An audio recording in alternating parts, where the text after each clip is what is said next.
নেক আমল করে যদি কবরে যাও রে যুবক, নেক আমল করে কবরে গেলে কবর তোমার সাথে ভালো ব্যবহার করবে। আর বদ আমল করে যদি কবরে যাও,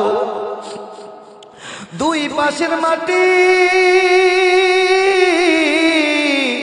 এমন জোরে চাপ দিবে, এক পাশের হাড্ডি গিয়ে অপর পাশে মিশে যাবে। এর যুবক, কবরের কাছে যদি তুমি ভালো ব্যবহার পেতে চাও, কবরের কাছ থেকে যদি তুমি সুন্দর আচরণ পেতে চাও, তাহলে নেক আমল করে কবরে যাও। দুনিয়ার কোনো নেতার পরিচয় দিয়াও কিন্তু তুমি ওই কবরে শান্তি পাবা না। আল্লাহ নবীর মেয়ে ফাতেমাকে ডেকে বলেন, ইয়া ফাতিমা তু ইনকিদি নাফসাকা মিনান নার।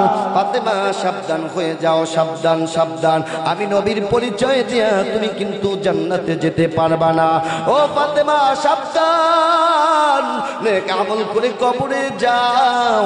নেক আমল করে যদি কবরে যাও, কবর ভালো ব্যবহার করবে। বদ আমল করে যদি কবরে যাও, দুই পাশের মাটি এমন জোরে চাপ দিবে, এক পাশের মাটি কি অপর পাশে মিশে যাবে। প্রসিদ্ধ খবর আপনারা জানেন, আল্লাহর নবী দুনিয়া থেকে বিদায় হওয়ার 6 মাস পরে ফাতেমা রাদিয়াল্লাহু তাআলা আনহা দুনিয়া থেকে বিদায় হয়ে গিয়েছে। ফাতেমা বিদায় হয়ে যাওয়ার পর আবু যর গিফারি রাদিয়াল্লাহু তাআলা আনহু কবর খনন করেছে। কবর খনন করার পর আবু যর গিফারি রাদিয়াল্লাহু তাআলা আনহু কবরকে ডাক দিয়া বলেন, কবর সাবধান সাবধান, খবরদার যেন বেয়াদবি না হয়। জানোনি তোর ভিতরে কাকে রেখে যাচ্ছি জানো? তোর ভিতরে হাসান হোসাইনের মা। হাসান হোসেনকে জানো? হাসান হোসেন হচ্ছে সমস্ত যুবক জান্নাতীদের সর্দার। খবরদার যেন তার সাথে বেয়াদবি না হয়। এবার কবর কোনো আওয়াজ নাই। আবার আবু যর ডাক দিন, আবু যর সাবধান, খবরদার যেন বেয়াদবি না হয়। জাননি কবর তোর বুকের মধ্যে কাকে রেখে যাচ্ছে? হযরত আলীর বিবি। জাননি আলীকে আসাদুল্লাহিল গালিব, আল্লাহর বিজয়ী বাগ, যার সম্পর্কে নবী বলেছেন, আনা মাদিনাতুল ইলমি ওয়া আলিয়ুন ইনবাবুহা, আমি হলাম ইলমে দ্বীনের শহর। এই শহরের ভিতরে ঢোকার দরজা হচ্ছে হযরত আলী। এই হযরত আলীর স্ত্রীকে তোর ভিতরে রেখে যাচ্ছে, খবরদার যেন বেয়াদবি না হয়। কবর কোনো আওয়াজ নাই। আবার কবরকে ডাক দিয়া বলেন, কবর সাবধান সাবধান, খবরদার যেন বেয়াদবি না হয়। তোর ভিতরে কাকে রেখে যাচ্ছি কবর জানো? নবীজি বলেছেন, আনা বিজহাতুম মিন্নি, ফাতেমা হচ্ছে আমার শরীরের অংশ। ফাতেমা হচ্ছে আমার শরীরের অংশ। সেই ফাতেমাকে রেখে যাচ্ছি, খবরদার যেন বেয়াদবি না হয়। কবর কোনো আওয়াজ নাই। আবু জান আবার কবরকে ডাক দিয়া বলেন, কবর সাবধান সাবধান, তোর ভিতরে কাকে রেখে যাচ্ছি কবর জানো? আল্লাহর নবী বিশ্ব নবী রাহমাতুল লিল আলামিন, যাকে সৃষ্টি না করলে আসমান জমিন গ্রহ নক্ষত্র সৌর জগৎ নবমণ্ডল ভূমণ্ডল আদম হাওয়া জান্নাত জাহান্নাম আমার মালিক কিছুই সৃষ্টি করতো না। ওই নবীর কন্যাকে তোর ভিতরে রেখে যাচ্ছে, খবরদার যেন বেয়াদবি না হয়। এবার কবর উচ্চ আওয়াজ দিয়া জবান খুলে গিয়েছে, ডাক দিয়া বলে, আবু যর, কে ফাতেমা, কে আলী, কে হাসান হোসাইন, কাউকে আমি কবর চিনি না। আমার সাথে দুইটা পরিচয়, একটা হচ্ছে নেক আমল আর একটা হচ্ছে বদ আমল। কেউ যদি নেক আমল করে যদি কবরে আসে, তার সাথে ভালো ব্যবহার করা হবে। আর কেউ যদি খারাপ আচরণ করে, খারাপ কাজ করে, গুনাহের কাজ করে যদি কবরে আসে, তার সাথে ভালো খারাপ আচরণ করা হবে। এজন্য যুবক ও বৃদ্ধ বাবাজি, নবীর পরিচয় দিয়েও যদি জান্নাতে যাওয়া না যায়, এ বৃদ্ধ বাবাজি, নবীর পরিচয় দিয়েও যদি জান্নাতে যাওয়া না যায়, আপনি কেমনে জান্নাতে যাবেন? একটা মাত্র পথ হচ্ছে নেক আমল। আজকে থেকে ওয়াদা করেন যুবক, ও বৃদ্ধ বাবাজি, ও পর্দার আড়ালের মা, মা গো, আজকে তুমি তোমার সন্তানকে মাদ্রাসায় পড়াইতে পারো না, আজকে তুমি তোমার সন্তানকে দিনদার ইমানদার মুত্তাকিন বানাইতে পারো না, অথচ আল্লাহর নবীর এক সাহাবী এক মহিলা তার সন্তানকে মাত্র 6 বছরের সন্তানকে দ্বীনের পথে কোরবানি করে দিয়েছেন। নিজে একটু কুণ্ঠাবোধ করে নাই, নিজে অন্তর একটু ভয় করে নাই।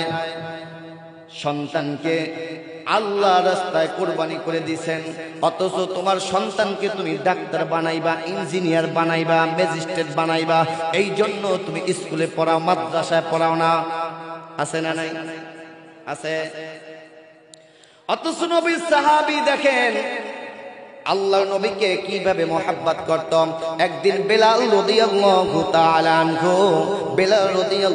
তাআলা আনহু এলান করতেছে, হাইয়া আলাল জিহাদ, হাইয়া আলাল জিহাদ, হাইয়া আলাল জিহাদ। আল্লাহর নবীর কোন আশিক থেকে থাকলে ঘরে থেকো না, তাড়াতাড়ি মসজিদে নববীর সামনে হাজির হয়ে যাও। আল্লাহর নবী, বিশ্ব নবী রাহমাতুল লিল আলামিন অপেক্ষায় আছেন। এক মহিলা ঘুমের ভিতরে শুনতেছেন, এক মহিলা ঘুমের ভিতরে শুনতেছেন বেলাল বলতেছেন হাইয়া আলাল জিহাদ। অন্যদিন বলে হাইয়া আলাস সালাহ, নামাজের দিকে আসো, কিন্তু আজকে বেলাল বলতেছে হাইয়া আলাল জিহাদ, জিহাদের দিকে আসো, জিহাদের দিকে আসো।